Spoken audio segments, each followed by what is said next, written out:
ஓம் சாந்தி. அவ்யக்த சமிக்ஞை 27 दिसंबर 2023।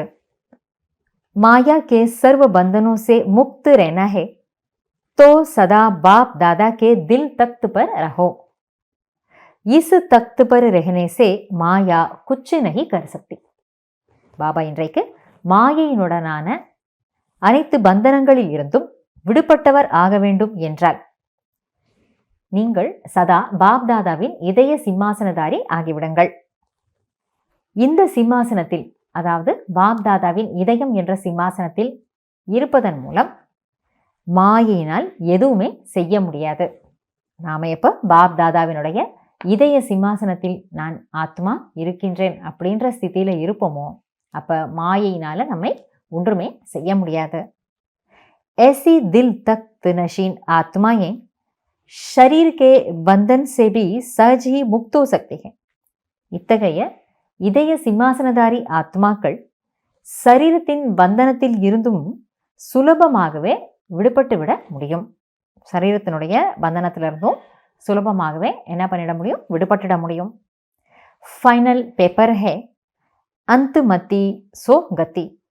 அதனால பாபா என்ன சொல்றாருன்னா, ஃபைனல் பேப்பர், நமக்கான கடைசி நேரத்தினுடைய டெஸ்ட் பேப்பர் என்ன என்றால் இறுதி நேர நினைவை போல அந்த கதி என்பது ஏற்படும் என்பதுதான் நமக்கான ஃபைனல் பேப்பர்.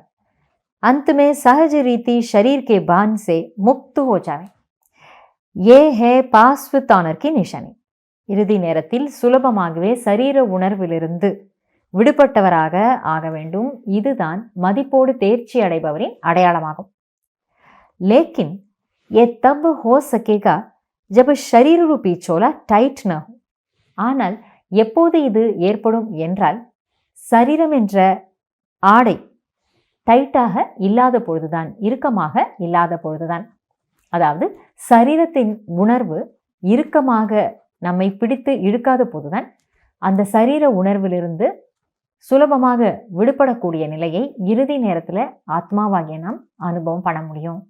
அதுதான் நம்மை மதிப்போடு தேர்ச்சி பெறுபவர்களாக ஆக்கும். அதனால பாபா என்ன சொல்றாருன்னா, இன்றைக்கு நாம பயிற்சி பண்ண வேண்டிய சுமானம் அல்லது ஸ்திதி, நான் ஆத்மா பாப்தாதாவின் இதய சிம்மாசனத்திலே உட்கார்ந்திருக்கேன்.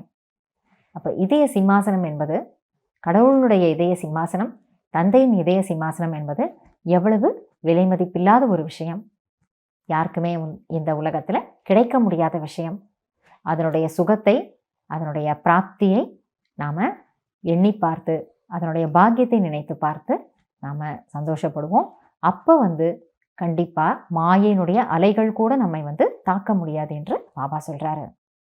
நன்றி பாபா. ஓம் சாந்தி.